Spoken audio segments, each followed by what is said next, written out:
Et salut, c'est Nico de VTT Plaisir. Aujourd'hui, dans cette vidéo, on va faire le bilan de mon matos, on va dire le matos de protection et un peu d'habillement, vous allez voir. Et on va dresser le bilan, savoir un peu ce que je dois changer, ce que je dois pas changer. On se retrouve tout de suite, je vous présente tout ça. Bienvenue dans cette vidéo, si tu ne me connais pas, je m'appelle Nicolas, j'anime une petite chaîne sur le vélo et en particulier sur le VTT.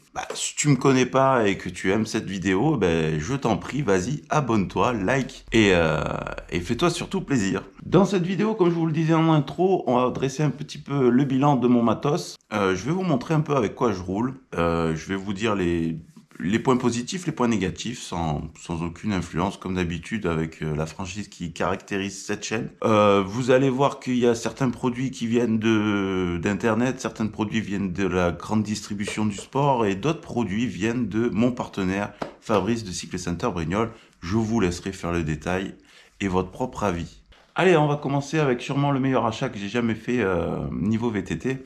Je veux parler du sac Rock Rider. Alors, quand je vous parlais de la grande distribution du sport, on est en plein dedans. Et j'ai acheté ce sac il y a...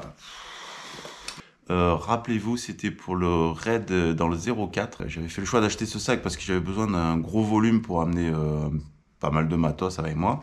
Donc je vais vous la faire courte. C'est un sac de 10 litres, pardon. De 10 litres qui était donné à l'époque pour...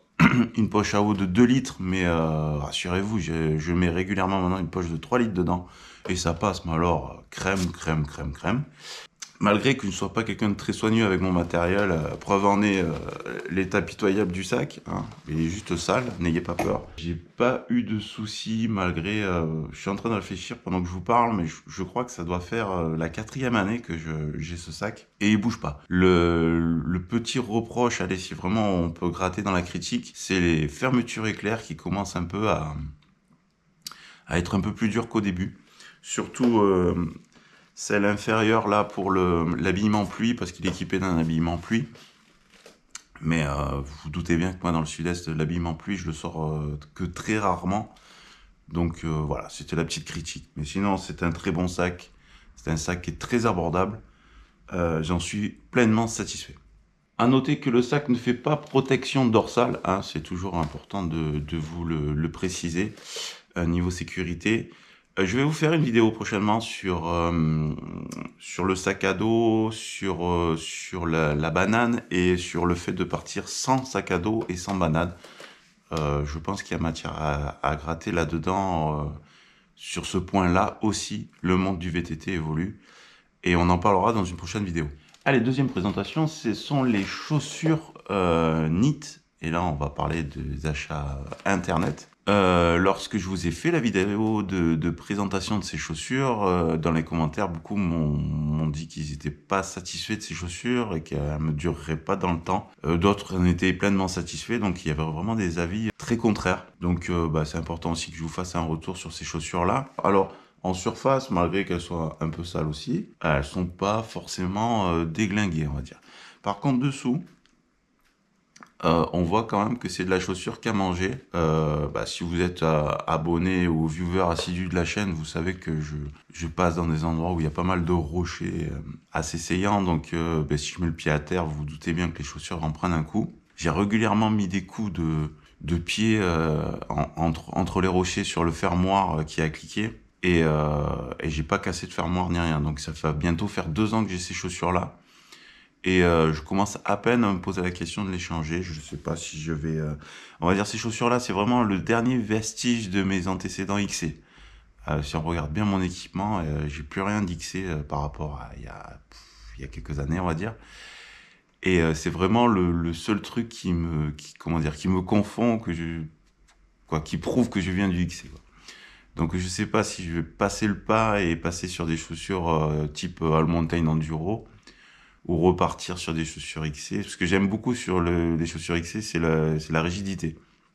Mais il est vrai que quand je pars dans des parcours un peu défoncés, ou même si je monte un peu nettoyer mes chemins, des chaussures aussi raides que ça, c'est compliqué. Donc il va falloir que je trouve un compromis. Allez, troisième produit, et là, je pense qu'on peut parler vraiment d'éléments de sécurité, c'est mon casque. Alors, vous le savez, j'ai un Urge Gringo depuis un bon moment maintenant. Je l'avais racheté d'occasion à mon pote Ludo de la chaîne Lulu, hein, Lulu le barbu.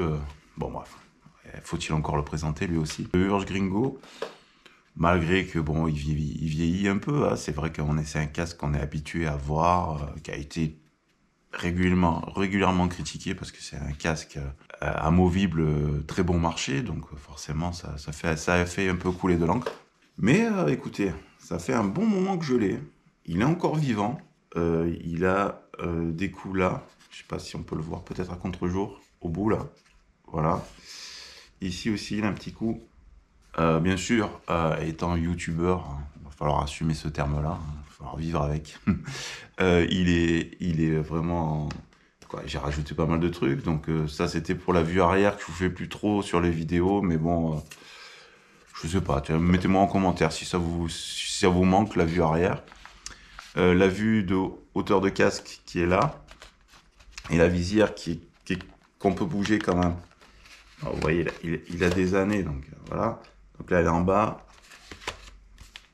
Et là, elle est en haut. Donc j'arrive à y glisser une GoPro. La GoPro 9, j'arrive à la mettre, mais en général, les vues qui sont issues de cette fixation-là, c'est la GoPro 8. Et sur la mentonnière, il y a toujours un petit truc, mais alors ça, j'utilise jamais. Parce que la caméra en bout de mentonnière, comme ça me gêne énormément. Mais bon, c'est pas le sujet de la vidéo.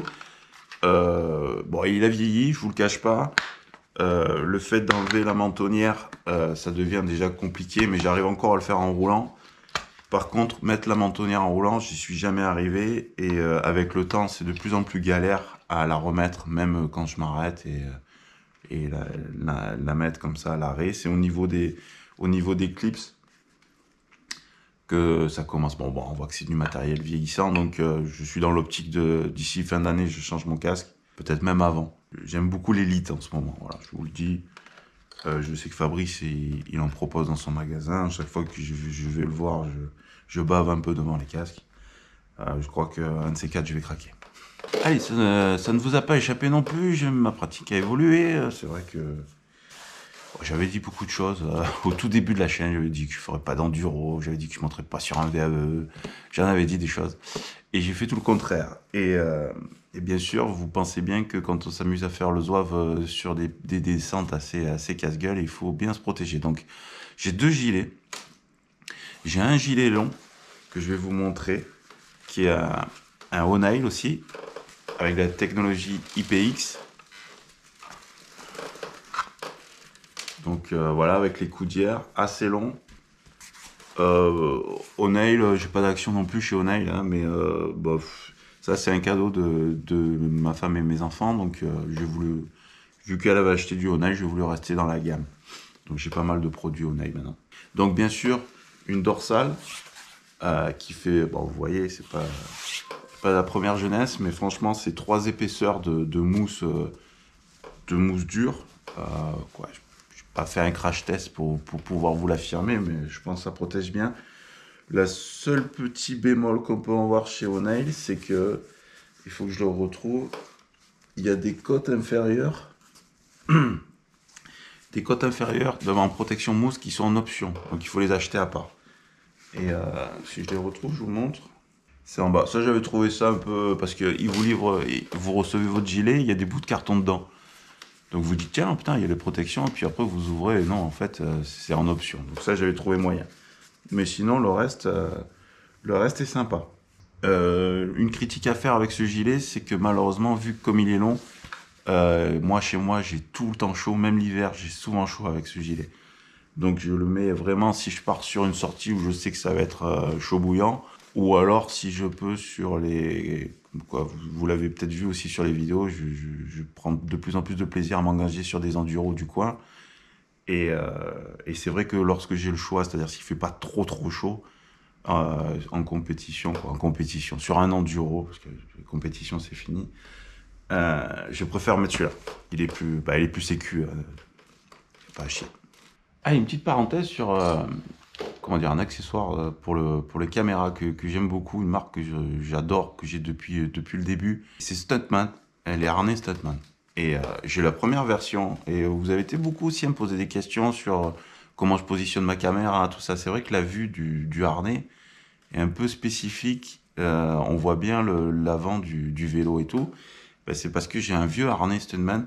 C'est-à-dire que c'est un truc qu'ils font presque plus. Alors, je l'ai vu sur des sites maintenant, il faut prendre un harnais spécial pour un stabilisateur. Et c'est encore cette technologie-là avec les 2 rotules. Je vais vous montrer. Voilà. Sinon, Stuntman en France avait arrêté de vendre cela. Et ils vendent avec une seule rotule et c'est un peu plus court. Donc les mecs qui filment avec ça, ils sont obligés de mettre les GoPro à l'envers. Et donc le champ est moins profond, j'ai envie de vous dire. Donc voilà, on m'a souvent posé la question, donc j'avais envie dans une vidéo de vous répondre. Après, je vais en profiter pour faire un petit coup de gueule aussi, forcément, parce que j'ai l'impression que Stuntman s'est rendu compte que c'était de la super cam. Et maintenant, ça, le dernier que j'ai vu en vente en France, c'est à 84 €. Donc c'est très cher pour un harnais. Mais il faut absolument que je le change parce que ça doit faire... la chaîne a bientôt 5 ans, ça doit faire au moins 4 ans que je l'ai. Les languettes, là, quoi, l'élastique du harnais, je sais pas si vous voyez, j'ai rafistolé que ça comme j'ai pu à du Chatterton et tout. Mais il est mort, quoi. Il est vraiment mort. Il va falloir investir, quoi. Mais voilà, ça a 4 ans, ça, et à savoir que je suis quelqu'un qui transpire énormément. Donc je pense que la transpiration, ça a dû attaquer le tissu, ni plus ni moins. Mais c'est du super matos. Voilà. C'était la petite parenthèse du youtubeur. C'est un produit que j'adore beaucoup, donc je voulais vous le montrer. Alors niveau protection, c'est vrai que j'ai toujours été un peu un mauvais élève venant du XC. On avait comme idée à l'époque de toujours gagner du poids et être dans la performance. Donc c'est vrai que les protections, je suis venu très très tard ça en VTT. Et je suis venu suite à une fracture du genou gauche. Donc les premières protections que j'ai eues, c'était des genouillères. Et je me suis aperçu que je suis un tueur de genouillères. J'arrive pas à tenir des genouillères plus une grosse saison, on va dire. Donc actuellement, j'ai 2 jeux de genouillères. Donc les premières sont les G-Form. Voilà, je vais revenir après dessus parce que je suis pas très content, moi, des G-Form. Je vous le dis sincèrement, en toute honnêteté. Hein. Et là, dernièrement, je me suis pris des Honei. Voilà. Protection IPX avec 2 scratchs. Et ça fait un peu technologie chaussette. Voilà, ça j'en suis content. Par contre, IPX, faut bien lire les conseils pour nettoyer parce que maintenant je les nettoie à la main. Parce que la machine à laver, IPX, ça aime pas et ça a tendance à dégrader la protection dedans. Tiens, d'ailleurs, mettez-moi en commentaire si vous avez ce type de technologie en protection et comment vous les lavez parce que moi j'ai plein de potes qui les jettent comme ça dans la machine à laver et ils me disent qu'ils n'ont pas de problème. Moi, ça fait... j'avais des ions à l'époque aussi, et c'est la machine à laver qui les a démontés. Honei IPX, j'en suis très content. Bon, maintenant, c'est la première saison que je fais avec. Les G-Form, ce sont des genouillères que j'avais achetées d'occasion. Et il m'est arrivé tous les malheurs du monde avec ces genouillères. Donc, elles ont commencé par se craquer. Je sais pas si vous voyez bien. Vous voyez ? Ah, ça a commencé comme ça, et après, c'est les coutures qu'on dégageait. Donc, bon, voilà, tiens. Elle saute, elle est vivante. Et l'autre, c'est pareil, quoi. Alors, je sais pas si c'est... Je ne m'explique pas cette usure. C'est bizarre. Les protections, elles se décollent, vous voyez, et voilà, ça fait ça, quoi. C'est moyen. Le seul point positif de ces genouillères, c'est qu'elles sont assez fines et elles peuvent se glisser sous un pantalon. Dernièrement, j'ai acheté un pantalon Honei. J'avais peur de passer pour un mec qui se prend vraiment pour un enduriste et voilà. J'aime pas trop me faire remarquer. Puis surtout que j'ai des copains qui sont assez moqueurs, notamment un. et puis non, pour finir, j'ai agréablement surpris moi de ce type de matériel. Par contre, je mets un cuissard court dessous pour profiter de la peau de chamois. Mais ça monte assez haut. C'est réglable par scratch sur les côtés. La fermeture éclair, bon, c'est fermeture éclair pantalon, je vais pas vous faire le truc. Il y a deux pressions. Il y a des poches un peu partout pour le téléphone, pour une caméra.